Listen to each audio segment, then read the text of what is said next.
ماشاء اللہ طلبہ عزیز، ابھی آپ حضرات قرآن پاک کی تلاوت اور نعت پاک سے محظوظ ہو رہے تھے۔ الحمدللہ ضابطے کے مطابق انجمن اصلاح البیان کا آغاز ہو چکا ہے۔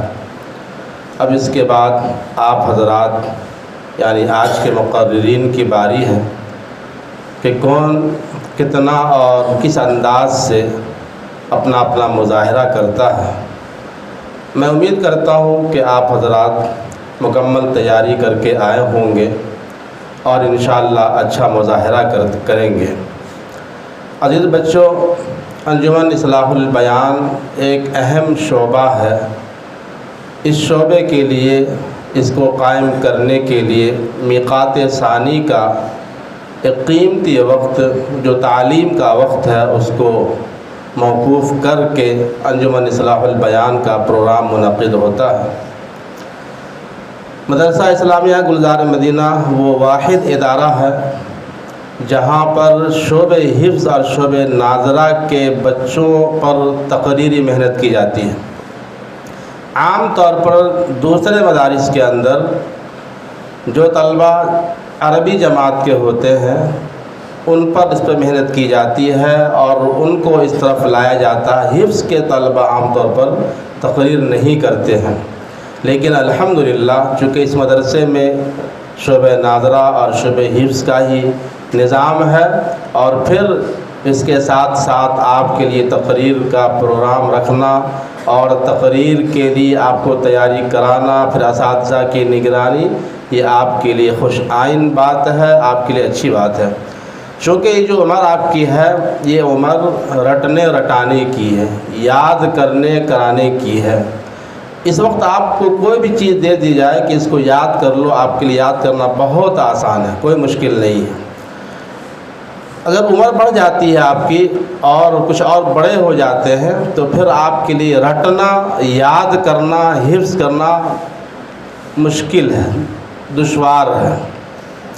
اس عمر میں آپ کا ذہن بالکل سادہ ہے، بالکل صاف ہے اور آپ جیسے چاہیں، جس طریقے سے چاہیں، کم سے کم وقت میں آپ اچھی سے اچھی تقریر یاد کر سکتے ہیں، کم سے کم سال میں آپ حفظ قرآن کر سکتے ہیں۔ کچھ ہماری کوتاہی ہوتی ہے جس وجہ سے تاخیر ہو جاتی ہے، ٹائم لگتا ہے، یا پھر تقریر میں ہم ناکارے ہوتے ہیں، وہ ہماری سستی ہوتی ہے، کاہلی ہوتی ہے۔ ورنہ آپ کے اندر یہ صلاحیتیں موجود ہیں، آپ کے اندر یہ خوبیاں موجود ہیں کہ آپ کم سے کم وقت میں اچھے نعت خواں، اچھے قاری، اچھے مقرر آپ بن سکتے ہیں اور کم سے کم وقت میں ایک اچھی تقریر آپ یاد کر سکتے ہیں۔ عزیزوں، میں اس موقع پر ایک دو باتیں عرض کر دوں تمہید کے طور پر، پھر اس کے بعد انشاءاللہ آپ کی تقریر ہوگی۔ حضرت عبداللہ ابن عباس رضی اللہ تعالیٰ عنہ سے مروی ہے کہ رسول اللہ صلی اللہ علیہ وسلم نے فرمایا کہ 5 چیزوں سے پہلے غنیمت جانو۔ ان 5 چیزوں میں سے کچھ چیزیں آپ کے لیے مفید ہے، اس لیے میں نے اس موضوع کو اٹھایا اور حدیث ہے۔ سب سے پہلی چیز ہے صحت کو غنیمت جانو بیماری سے پہلے۔ صحت اللہ کی بہت بڑی نعمت ہے اور صحت مند ہونا اور صحت مند رہنا ہر ایک کی ضرورت ہے۔ بچے بھی صحت مند ہیں تو خوش رہتے ہیں، اچھے رہتے ہیں۔ جوان بھی صحت مند ہیں تو ان کا ہر کام صحیح ہوتا ہے۔ بوڑھے بھی صحت مند ہیں، بیماری نہیں ہے تو خوشحال رہتے ہیں۔ تو حدیث کے اندر آیا ہے کہ صحت کو غنیمت جانو بیماری سے پہلے۔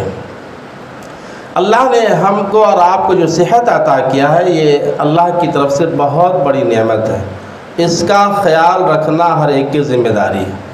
آپ صحت مند رہیں گے تو آپ کو پڑھنے میں دل لگے گا، آپ کا حافظہ کام کرے گا، آپ کو پڑھنا اچھا لگے گا۔ اور اگر آپ بیمار پڑ جاتے ہیں، تھوڑی دیر کے لیے مان لیجیے بخار آ گیا، سر میں درد ہو گیا، پیٹ میں درد ہو گیا، تو آپ کو نہ تو پڑھنا اچھا لگے گا، نہ درجے میں بیٹھنا اچھا لگے گا، نہ کسی کی بات سننا اچھا لگے گا اور نہ ہی کوئی دوسرا کام کرنا اچھا لگے گا۔ یہاں تک کہ آپ کو کھانا پینا بھی اچھا نہیں لگے گا۔ سر میں درد ہے، آپ کے سامنے بہترین کھانا رکھا ہوا ہے، کھانے کا من نہیں کرے گا، طبیعت نہیں چاہے گی۔ آپ کے پیٹ میں درد ہے، بہترین بستر آپ کے لیے لگا ہوا ہے، لیکن آپ کو نیند نہیں آئے گی، آپ سو نہیں پائیں گے، آرام محسوس نہیں ہوگا آپ کو۔ ایسی بے شمار مثالیں ہیں۔ تو عزیزو، اپنی صحت کا خیال رکھیے۔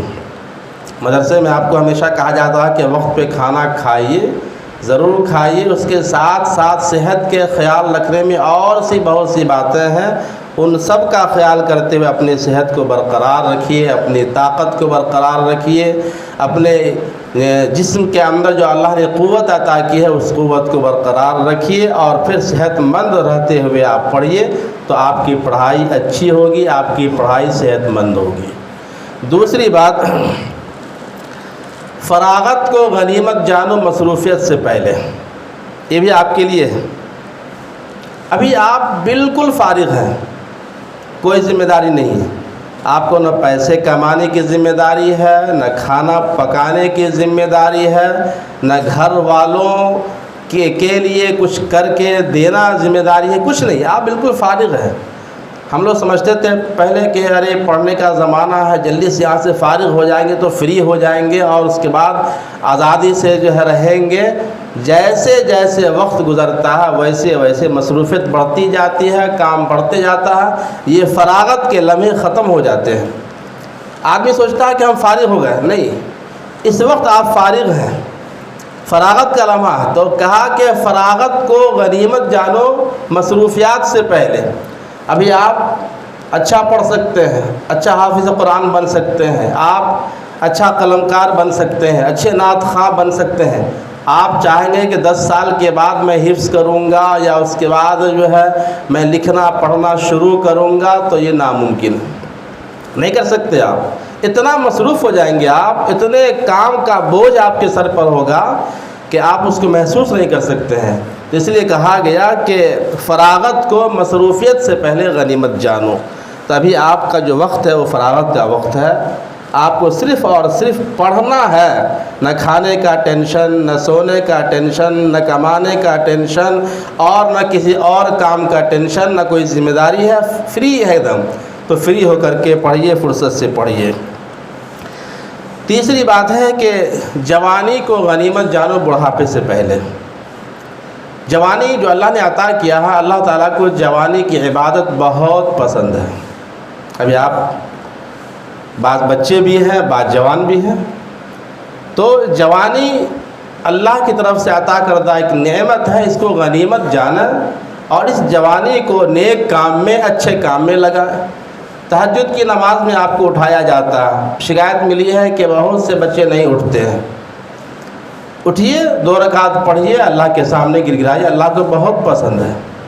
تو جوانی جو اللہ نے آپ کو عطا کی ہے اس کو غنیمت جانیے بڑھاپے سے پہلے۔ بڑھاپا آ گیا، کمزوری آ گئی، پھر آپ تمنا کریں گے یا لیت الشباب، ہے کاش کہ میری جوانی لوٹ جاتی ہے، کاش میں جوان ہو جاتا۔ یہ تمنا کرنے سے کوئی بوڑھا جوان نہیں ہوا ہے۔